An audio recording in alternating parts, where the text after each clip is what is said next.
So hi, I'm Helen, I use she, her pronouns, and I'm from Rosa Bridge Housing Co-operative, which is a fairly new co-op. It's our not so new, it's our fifth birthday in August, from when we bought the house. We moved in a bit later. And prior to that, I lived in Two Piers Housing Co-operative, which some of you might know. It's one of the largest housing co-ops in the city, and had like brief stays in, had a brief stay in Lorgan as well. So I've been living and involved in co-ops probably for about 15 years now. So what I'm going to do is I'm going to tell you a little bit about our experience in setting up, and then I'm just going to talk a bit through a kind of step-by-step guide of the things I think you need to consider in setting up a housing co-op. Just to say, it was really interesting hearing about everybody's experiences.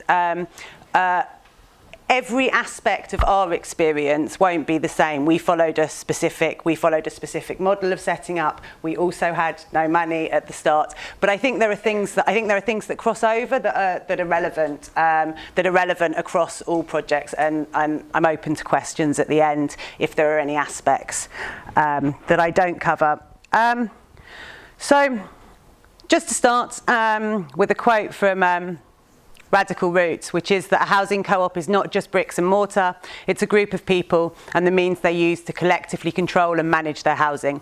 It can buy and own property and enter into contract. So it's about the people. I think housing co-ops are very much also about the places. A housing co-op that went on and on and on without accessing property in the end would probably be problematic. So I think there's a relationship, but the people in it are super important. And the other thing, the means they use to collectively control their housing. So it's an idea that you, as the co-op members, have control over your housing in a way that you might not do in the rented sector. And it can buy and own property and enter into contract.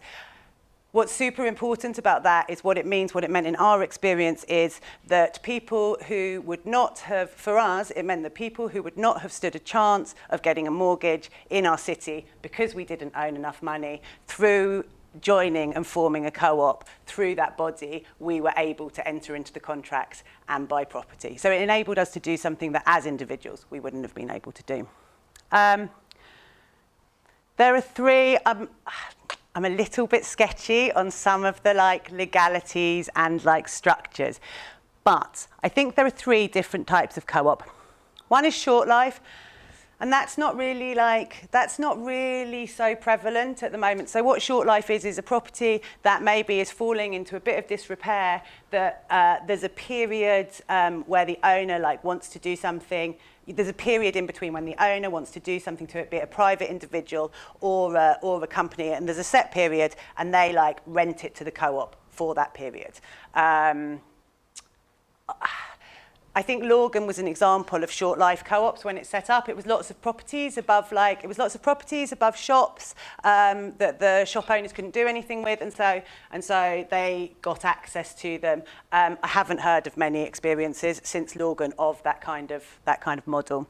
Tenant managed cooperatives are a bit similar, and I think some of the London models, some of the London large co-ops follow that. So tenant managed cooperatives are when, for example, a housing association, maybe a private individual, sets up a long-term contract with a co-op to rent the housing to them. And what happens in that basis is that the owner of the property again takes on responsibility for certain aspects, and the co-op takes on responsibility for other aspects, and it's over the period. And often those contracts last for kind of 5 to 10 years, and then sort of go into renewal. I'd be interested in the areas. I think in other cities, those types of co-ops are much more prevalent than they are in Brighton and Hove. I don't know many examples of them in Brighton and Hove. And the third type is housing that's owned by the co-op and that stays within the co-op. So, for example, for our house, our co-op, if it doesn't go well, if we decide to end it, if we decide to finish it, we have to pass it on to another organisation. We have to pass on what's remaining to another organisation with similar aims. So the housing owned by the cooperative is obviously the one in which you have the kind of most long-term you have the most long-term investment and ownership over it. And there are different structures. There's the co-ownership structure. So you can both have a cooperative that is a co-ownership model, and the co-ownership model, I heard a number of people reference, is where people buy kind of a number of shares within the co-op. So people own certain aspects of it, and when they leave, they take their capital with them, and other people have to like buy into the co-op. Par value is another term. That's the like opposite of co-ownership. So par value means that each member has one share, which is generally worth £1. So everybody like has an equal share and equal say. And fully mutual is that the term fully mutual, you often hear it connected to co-ops, is that like all tenants are members and all members are tenants. So only people who are living in the house or who might live in the house have a like say within the running of the co-op.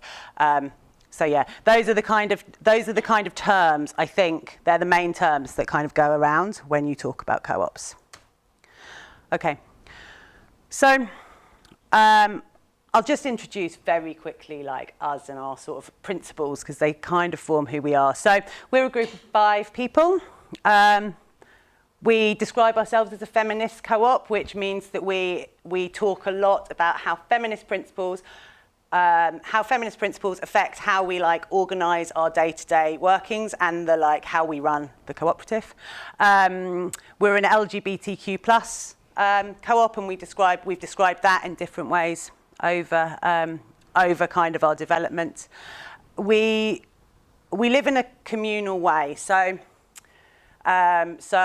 you know, in the last co-op that I lived in, it was cooperative but not communal. So like in the kitchen, everybody would have kind of a different cupboard. It was very much a sort of shared house feel. What we wanted was to like live together and kind of live like a family would more. We'd all decided as people within our lives that we weren't necessarily going to set up nuclear families living in our own unit, but we wanted to recreate what we thought some of those strengths were around where we lived. So we really wanted somewhere that was home and that people stayed in for a long time, and where people cared for each other. So like those ideas of home really kind of influence how we work. And for us, one of the things, we had a political thing. So for us as a co-op, one of the things that we wanted to do was take housing out of the private sector and run it in a way that people could access and that was cooperative and would stay like that. So that was really important to us.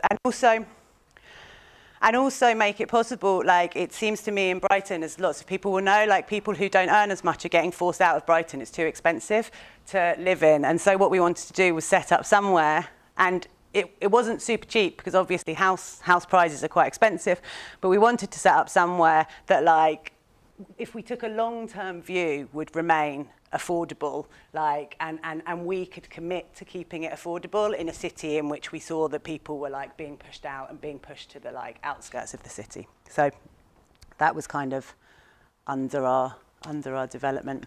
And very quickly, like how we work in practice, how we kind of put those principles in. We have like monthly meetings. We meet up and do monthly work days. So we do a lot of work on our like property ourselves. Where we live is it's a 5-bedroom place in the Tana area of Brighton. It's got a really nice garden. It's quite like, it's not enormously big, it's quite small, but it's got nice communal areas and a nice garden. We try and do a lot of the work on it ourselves within principles. So we have monthly work days where we get together and we do kind of renovation and we, you know, put the time into working on it. And then we have like what we call meta meetings, which is where we kind of ongoingly talk about, like when you say, oh, we're a feminist co-op, like what does that mean? Like, how do we put that into practice? How does that affect what we decide to do on a day-to-day level? So we talk a lot about like how we put those principles into structures. That's not necessarily something that I think all groups will have principles around how they want to work, and it's that ongoing process of kind of talking about it and sort of working out what your own principles are, what's important to you, and how will you make sure you like carry that forward through your co-op. So this is our timeline. And our timeline was like dependent on the fact that at the time we were setting up a co-op, a bit different to this, but the government released a grants program called the Empty Home Community Grants Program, and it was funding that was available for people to bring empty properties back into use. So that was fundamental in our development.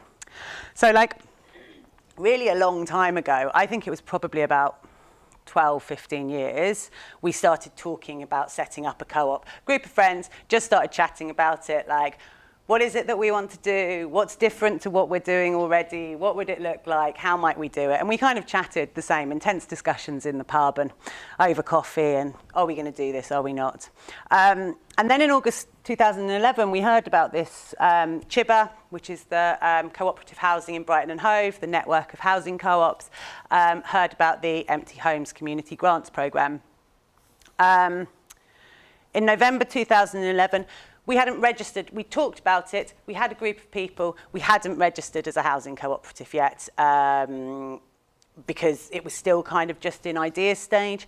But we heard about this programme, we were going to apply for it, so we needed to be a registered body. So we registered, you do that through existing bodies. Two Piers Housing Co-op can issue loans to help you with that you pay back once you buy a house. So we registered. We spent a really long time deciding our name before that. Our name and our bathroom were two of the biggest decisions.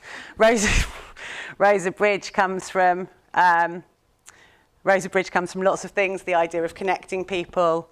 Rosa Bridge and Rosa Luxemburg as two kind of famous feminists. Is it? I think Roses was in there somehow. So we spent a long time figuring that out. In April 2012, we submitted an application to the Empty Homes Community Grants Programme. We were it was initially dismissed because they said, oh, all these organisations are asking for too much money. Try and do it, asking for a little bit less money. And so we did that, and we received a grant. We got a grant of £103,000. Something. So that was in August 2012. So the idea of this programme was that we found an empty property and we bought back an empty property. That was kind of what it was intended for. And so during this period of kind of receiving the grant to when we put in an offer, we were meeting with the council really regularly. We were doing a lot of work looking for empty properties, and work for empty properties is quite a time commitment. It involves kind of walking up and down the streets a lot, looking for properties that look like they might be empty, then getting in contact with the council, to say, is this one empty? So you can kind of target it, put letters through the door box and things like that.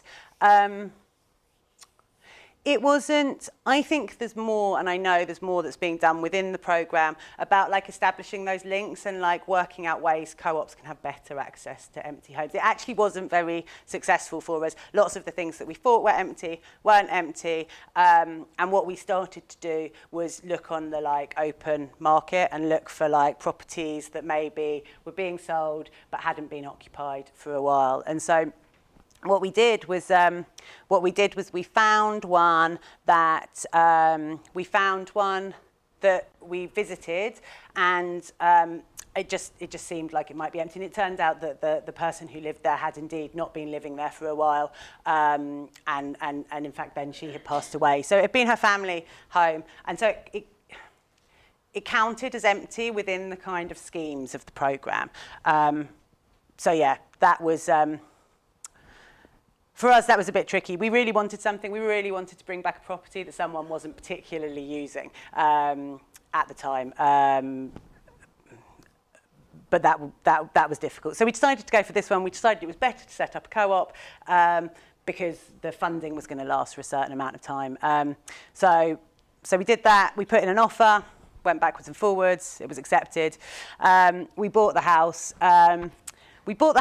And at that stage we were okay, we've bought the house. This is kind of the, this is the we've reached the pinnacle of our process, and actually then there was still quite a lot to do. We did 6 months renovation on our house, kind of refitting it all, taking it all down, doing all the electrics again, insulating it all, changing the kind of energy performance of it. And so we started to move in February 2014.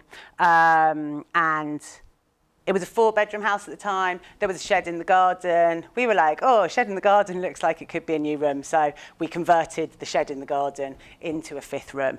And then our 5th and final member moved in February 2015. So it was quite a long period of time in between buying it and moving in. It's really important to think about that, because obviously with such a long period of time over that process, if you need to do lots of renovation, you're not getting rental income at the time. So you need, like, those are the sort of things that you need to start to take into consideration when you're doing the planning. It's like, can we move in straight away?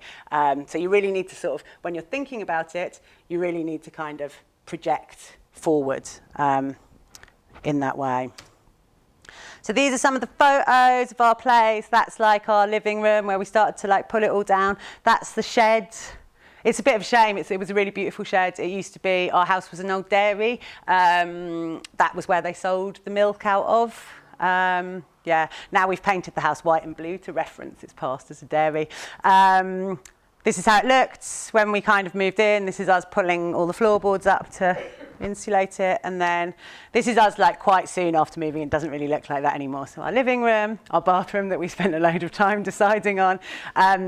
We painted the whole house.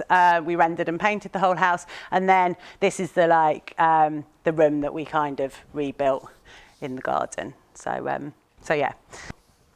To go through the steps in a kind of order, because actually these are all steps that you need to do, but they move backwards and forwards at like different times.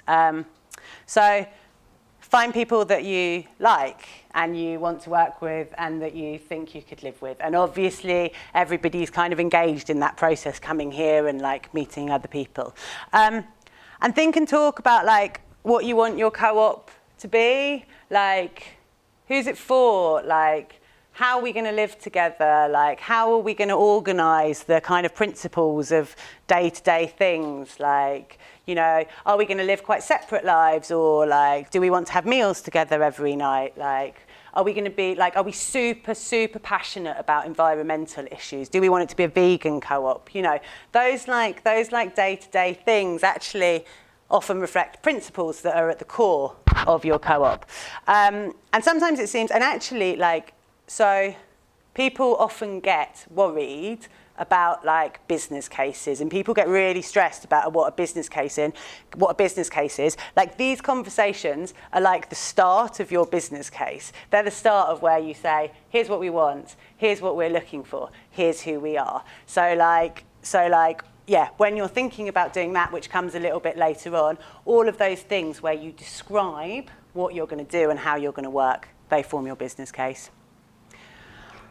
Start thinking about money. And when I say start thinking about money, that's not really like the money that you're going to need to buy the house. That's like, as soon as you start to think, you know, a co-op is usually an industrial and providence society. That's the structure that you register as.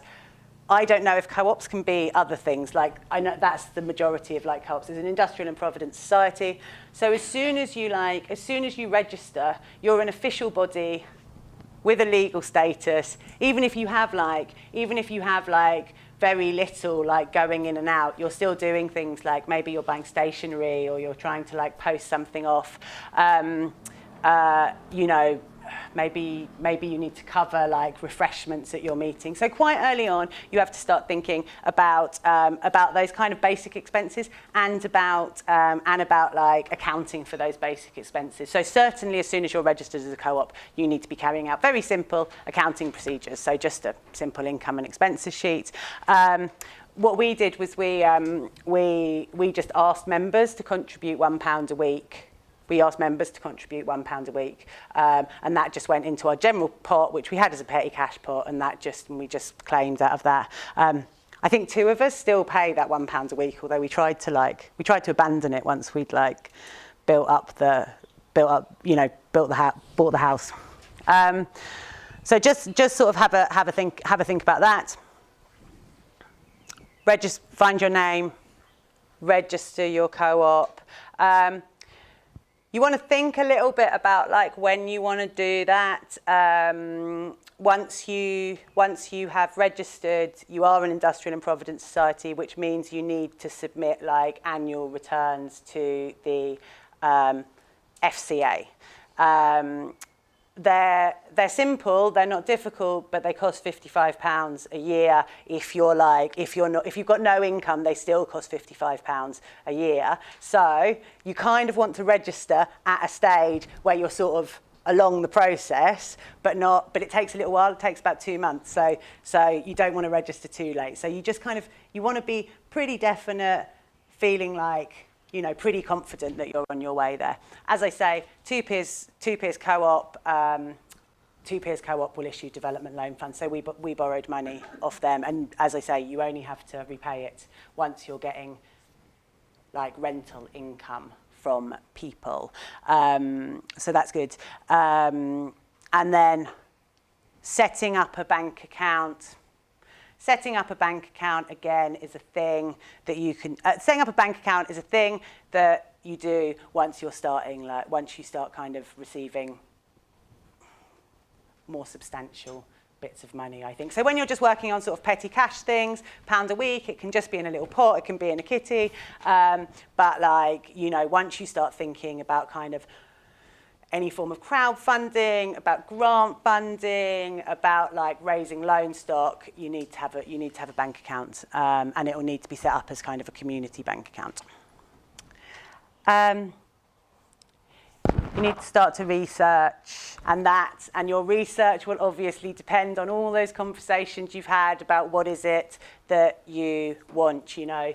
Are you looking for a house? Are you looking for a bit of land? Are you looking for like somewhere where you can develop flats? Like, what is it that you're looking for? And you do need to be a bit specific. So I worked with a co-op who were like, oh, you know, they were trying to put together their financial business case, and they were like, oh, well, maybe we'd like to buy some land and develop a property, but maybe we'd like to like live in an existing house. By that stage, where you're kind of, you can research the different things, but once you're starting to model it, you need to kind of have an idea of like what it is.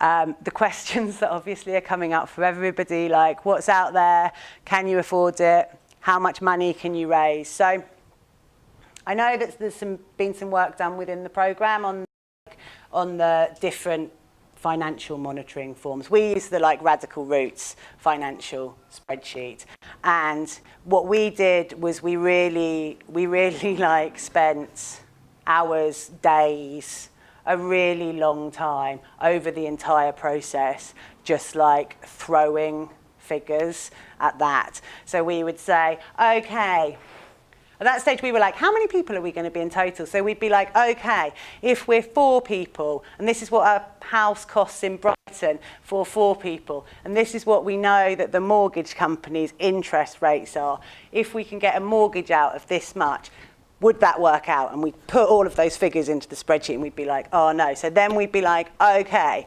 if we're looking at a house for like 7 people, you know, and a house for 7 people, here are our options, and we put that in, and we'd model out. And it was really like lots of trial and error, and how does this work? Is this going to be possible? Is this not going to be possible? And obviously, people get really worried about that bit, and the spreadsheet's a lot to get your head around to start with. Once you've got your head around it, there's obviously all the information out there, like we know what house prices are in Brighton. Do you know what I mean? We know what house prices are in Brighton and Hove. We can look it up. We can see what's being sold at the moment. You know, we can get an idea of land prices. Like, the information is out there for us to start to think about what our projects are going to cost. So, just to give an idea, and I'm really happy to talk more like concrete figures, and I'm happy to do that either here or like individually when people are talking. 5 people live in my housing co-op.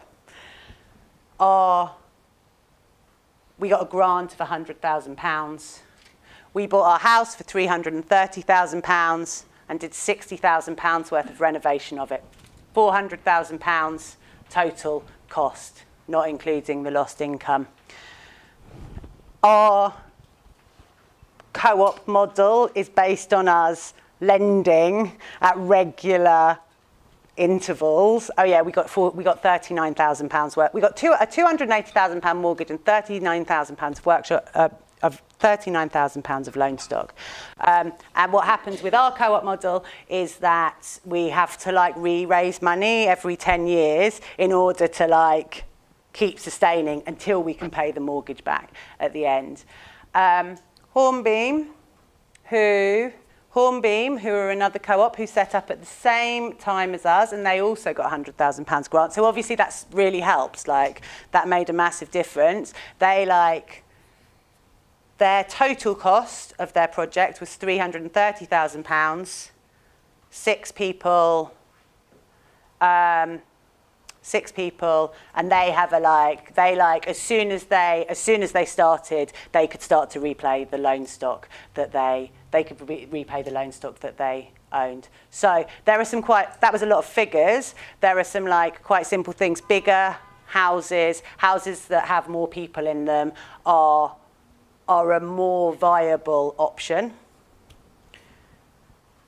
You will need, even if you do not have money yourselves, you will need to be able to access money from someone else, whether that be through loan stock. So loan stock is something like a co-op. As a co-op structure, you can get loan stock from individuals, which means they have loans, they issue loans, but they can't have any say in how the co-op runs. So like, people get loan stock from like, if they have links to like friends or family that have resources. People might not have that. There are also like co-ops and bodies around the country who will sort of lend loan stock.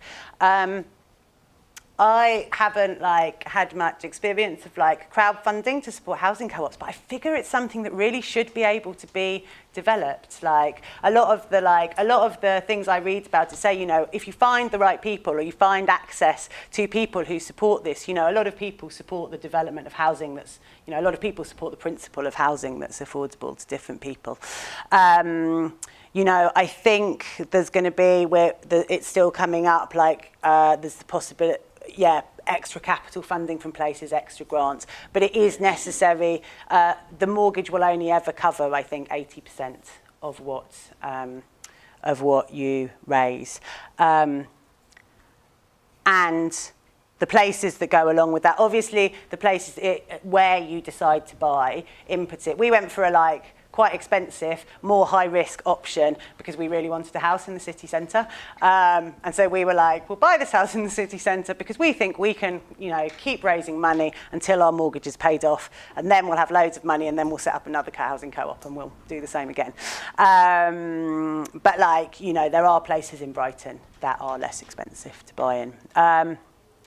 Start your process of raising money. We got loan stock. So what we did to start with was we put together a leaflet where we talked about, again, drawing from the business case. Here's who we are. Here's what we do. Here's why you should support us. Housing cooperatives are really good. You know, you can also say with loan stock, it'll be a good way to invest your money. You actually can get interest rates that are a bit better than the bank interest rates. You can play it in different ways. So we were like, you know, let us know. So what we did was we got an idea of who was going to give us loan stock. And every time we found out we had more loan stock, we put it into our spreadsheet. What does this do to our figures? How is it looking for us now?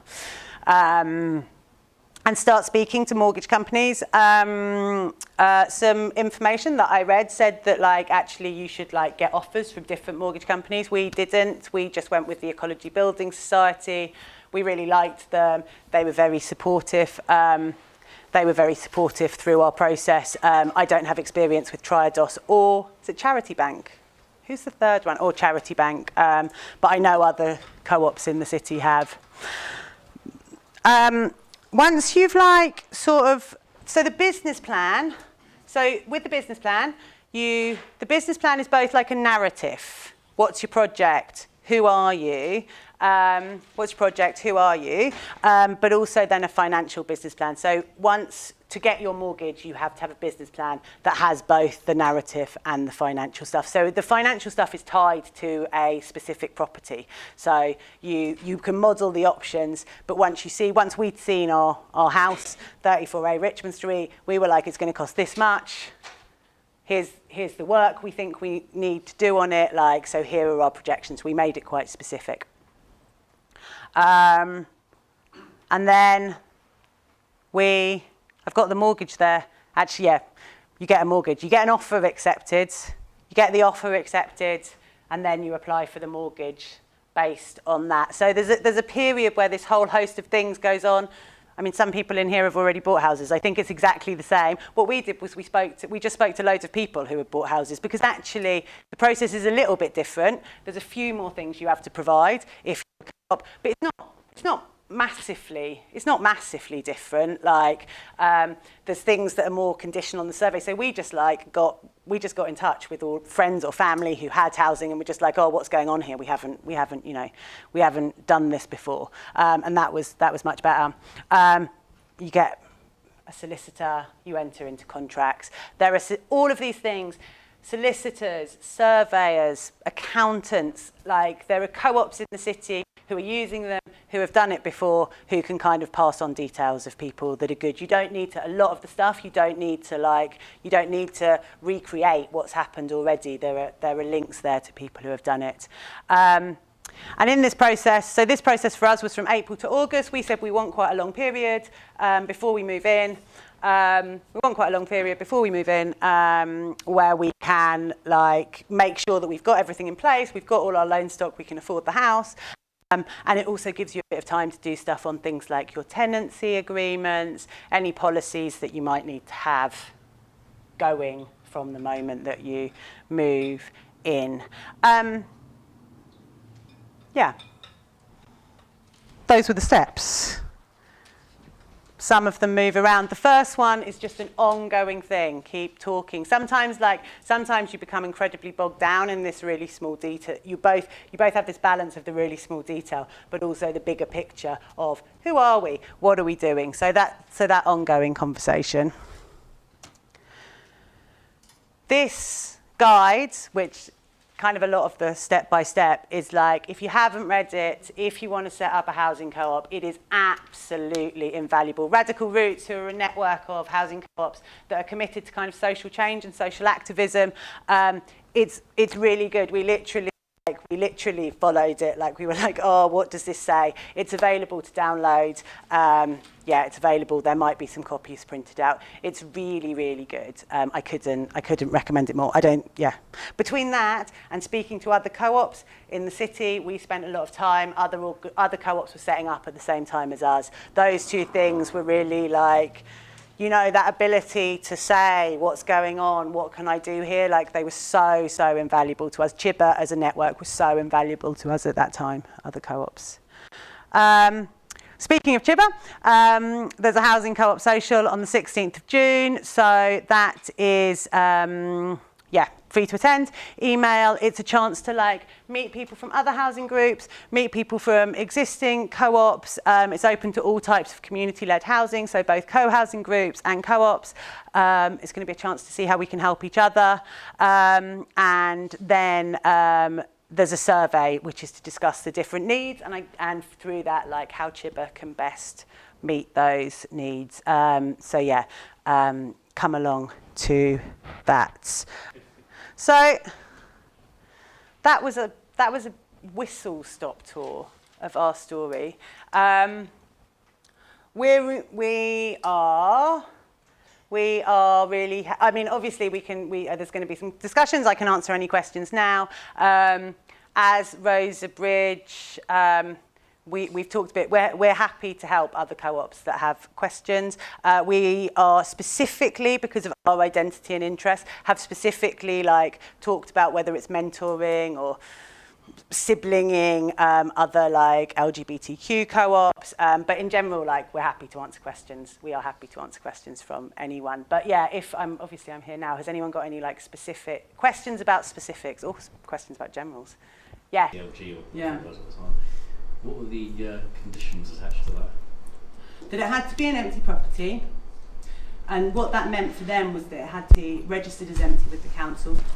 That we had to like provide kind of community interest, and that it had to meet a kind of specific like unit value per housing unit provided. To be honest, they miscalculated. For Brighton, they miscalculated their like housing unit. The original grant application we put it on was much more based on the real life situation, but we could just about manage it. So it was about a specific like value for money. We had to provide housing that was within the affordable housing remit. The good thing about it was that we knew it was a temporary programme, so it only ran for like 3 years. Or 2 or 3 years. Grants programmes that only run for 2 or 3 years and are quite big programmes are brilliant, because you know that once you've monitored them for that period, we had to submit quarterly monitoring. Once we'd done that, the administering body was disbanded, and that was it. Like, we don't have to report on anything anymore, so that was handy for us. So there was no what's the word? There was nothing attached to the title of the property that if you defaulted some way they could only like over the period of the loan there was, but afterwards no. So it was like we knew that from the start. We could see from how it was structured, so it was good. That was handy. With the financial fund, did you just like play around with the spreadsheet, and then once you saw the property, you were like, "This is how much," and then you went, and then you were like, "We've got mortgage in principle," and then started looking for loan stock? So what we did, what order did we do it in? I think that we had started, when we started looking, I think we'd already started looking for loan stock pledges, because a loan stock pledge is just like, it's just like a sheet where someone says, I'm going to offer this much at this percentage of interest for this period of time. So we started doing that while we were just looking. And so when we had identified our property, what that meant was that we had an actual like core price of it. So we said, okay, we think we've got this much loan stock. This is how much it costs. So these are all the like associated costs on top of it. And then we had a survey done. We had a survey done before we purchased it, so we could kind of add that to it. And then we looked at it and we were like, okay, how much more loan stock do we need to raise? And we played around with like the amount of mortgage we were going to apply for and the loan stock amount. So to start with, when we were looking and we hadn't seen any properties, we were just kind of using figures based on like what the market was saying, what sort of things we were looking at, like what we were seeing, and then just as we got more concrete information, we added that, and we used that to constantly, as I say, say, okay, so what does this mean that we need to? We knew we were going to ask for a mortgage. We knew we were going to ask for more loan stock. So it's like it comes into an actual thing. But I mean, our loans, you issue loan stock over a certain period, so that's when you're getting money from people once you've had your mortgage confirmed. And there was a set period. So obviously people can pledge at one stage and then draw it back. So things were like, we were pretty sure on the finances, but not like totally sure until kind of very shortly before our project started. And how long did they loan you the money for? Who? The the people? loan stock. So we had we got an £8,000 loan stock issue from Two Piers Housing Co-op, and that was a 5-year loan. So we got loans at like 5 years, 10 years, 15 years and 25 years. If you can get longer loans, you pay back more in the end, but it often works out well. So we had differing amounts. And you can do things like, you can say, like we said, for example, the loan stock forms that we saw initially offered interest rates of 0 to 5%. We said we said you can only offer us loan stock at 3% or below. I've known some co-ops say you can only offer us loan stock at 2% or below. We had a minimum amount of £1,000 because we were like, £500 is amazing, but actually in a big project you're dealing with lots of, so we had a minimum amount of £1,000. People work with different minimum amounts. Yeah. How much is your rent monthly? It is £348, and then £65 for bills, and that includes like some aspects of the communal shopping. So it's like, pretty good. yeah, it's not like, I mean, we really wanted it to be cheaper. It wasn't possible with our mortgage. We're super committed to keeping rents within the housing benefit amount, although we're really also aware that for people who are like on low incomes, that is often also problematic, and we're kind of playing a bit with the system. We have to have a minimum rent because our mortgage is quite high. We're playing with the system where people who earn more contribute more to the rent, but it's informal because to kind of embed that in practice is quite complicated. So at the moment we have an informal thing where the full-time workers of us, you know, contribute a bit more, and that's a personal decision and not a pressure thing to do. So, yeah, and it will stay. The idea is that it really stays like that. It's a long time till our mortgage is paid off, but then we're like, then we'll make the rents cheap, then we'll set up another co-op. It'll be great. Can I ask another? Sorry. Yeah, of course. I was a bit concerned about when you said you got every 10 years you have to start raising more money. Yeah. So because you've got a mortgage for the life of 30 years. Yeah. Yeah, we're like a co-op of the credit card generation. It's not the best model to set up, and we made that decision when we were setting up because we wanted it. The ideal is to be able to immediately. The ideal is that your 40-year projection that we did a 40-year projection when we went into it, is that when you come to the periods of paying back your loans, you can do it without raising more money. It isn't ideal, but to be honest, it's possible to set up a housing co-op here. The support, it's amazing that in a city as expensive as we live in, we still have one of the fastest growing rates of co-op, but the house prices make it problematic, and it would be wrong for me to say that they don't make it difficult if you don't have equity. There are ways around it. A lot of people have a lot of energy and a lot of commitment, and there are ways you can access it, but it is tricky. So yeah, we're totally like. So is that because you're trying to keep the rents down? Yeah, well, that would be our other option. Your rental inflation on your rents. Have you Yeah. got something? Do you raise your rents every year by that? But if you raised them a bit more, then you wouldn't have to rely on that would funding be later on. if we raised our rents, that would be the other way to do it. So we could make our rents a bit higher, but we're really committed to keeping it within the housing benefit level. So we're like, we can borrow more money from other people, each whatever. And we're relatively we have links to people and bodies that we felt that we could do that. So when we decided, we knew it was going to be the case. We felt confident that we could do it.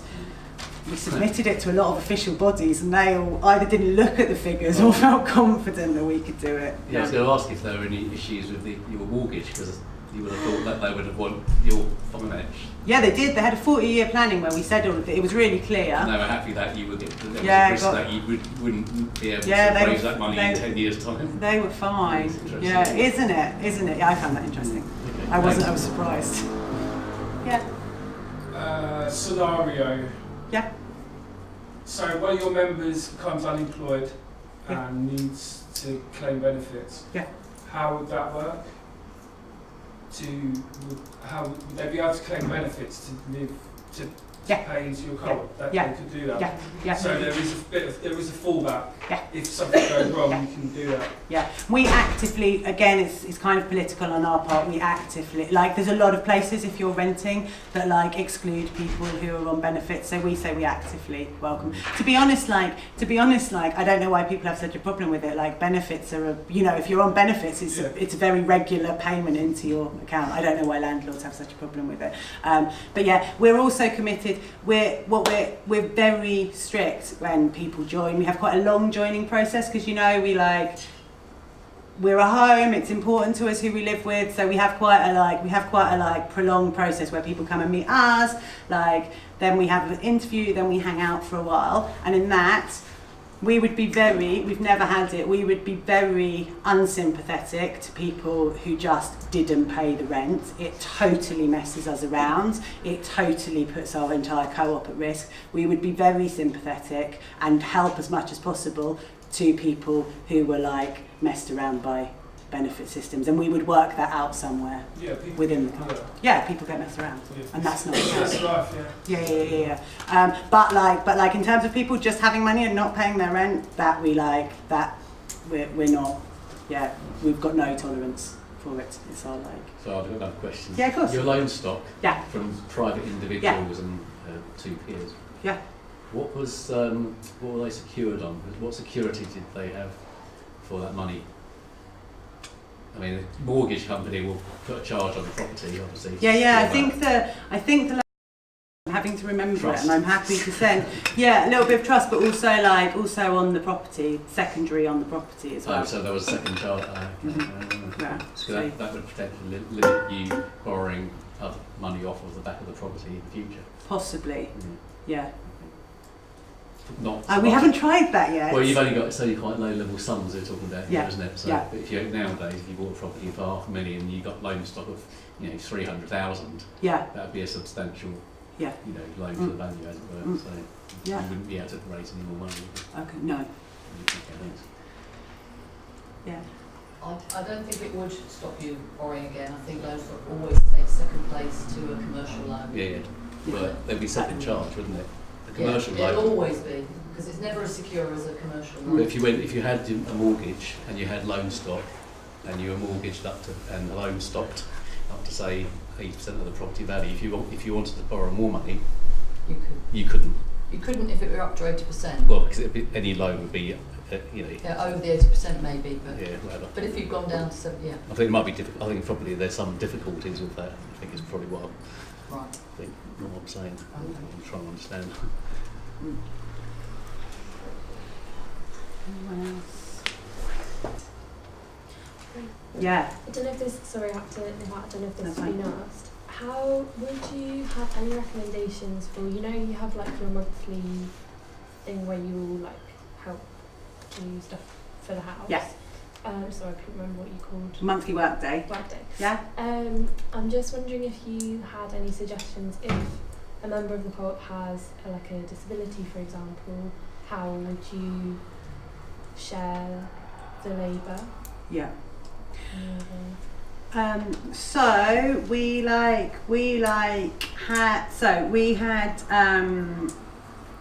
we've had members who've had disabilities and have that has impacted on the tasks that they've been able to do. So we kind of share it, like some of it is DIY tasks, but other of it is like, there's always kind of administrative tasks and things like that to do.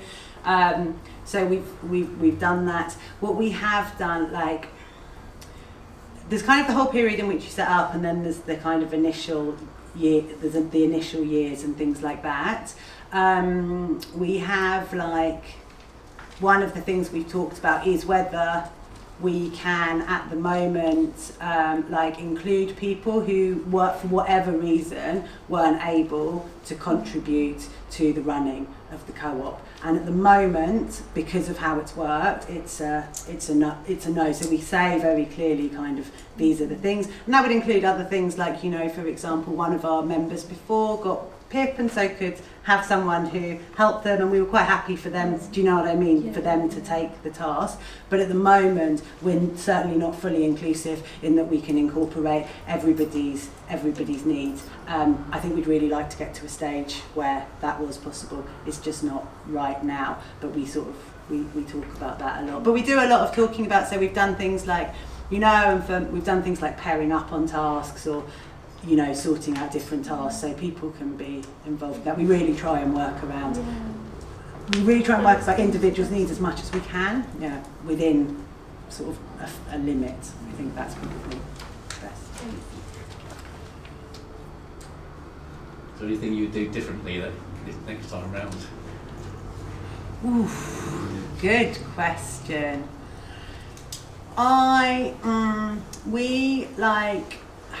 We had three of us to start with. Who were involved in the setting up for a 5-bedroom place, and we made that decision because everything happened very quickly for us with this grants programme. Everything happened very quickly, and we were like, we can't invest in finding new members who we definitely want to live in. So what happened was 3 of us set it up. one of those people then had to like move away suddenly, so 2 of us were finding the existing members. And so actually for the first like 2 years, we had quite a difficult power do you know what I mean? We had people who were really invested, who worked super, super hard, and then people who moved in. That took quite a long while to like iron out. So I think I'd say if I did it again, I'd kind of have a more secure, like at least a majority group to start with, rather than going, oh, we'll do it with a smaller group and then we'll get more people. But you know, it like we spent a lot of time, but it kind of balanced out in the end. I'd say it's 4 years into living there, and it's kind of balanced now. So it took a little bit of time. So yeah, I'd say like having a group, because if you've got that majority group, but also it's, for a lot of people it is a long process, and obviously everybody's individual circumstances change in that, because we're all dealing with housing and where we live, and that's linked to so many things. So like actually I think every co-op that's been involved have had quite a flux of members. I'm kind of looking around at, so sometimes it's possible, but I think that's the like one thing that I do differently. So that sounds like a very inspiring story. So why there are not many co-ops and like your success stories? So that's a good question. I think there's a variety of things. So I would say in Brighton I think you have I think there's a really strong ethos of housing cooperatives here, but it's quite difficult because of the housing market and the prices in our city. I think I would link it to society in general, maybe, which is that the model of how people live is very much this kind of individualized family. You buy a house that's your own house. That's kind of what our housing situation has become. And so in general that's the kind of majority view. And what I see at the moment, which I think is great, although different to like what we did, is kind of people who are starting to think, okay, either we've like lived individually, or we still are happy with the private ownership, but what we want to do is like we want to combine and we want to live in communities. We don't just want to like live on our own, we want to live together. And I think that's also an incredibly important element of projects. But I would say it's linked to our housing situation. Like co-ops in there are although different structures in other countries that have different housing models, there are much bigger cooperative movements. So I think that we tried to I don't know if anyone remembers the Green Deal. It was this way that you got money to do improvements from the government if you made your house more energy efficient, and we really wanted it because we'd get money to get a new boiler that would be more eco, and that would be really good. And so we rang them up and they were like, well no, because one person needs to own the house. And we were like, that's ridiculous, why won't you work with cooperatives? And they were just like, cooperatives represent 0.001% of the housing stock, you're not our major concern. I was like, okay, valid. Still a house though, isn't it? It's still a house. We'd still like energy efficient savings, please. It's important. All right. Okay. Cool. Thank you. Thank you. Thank you.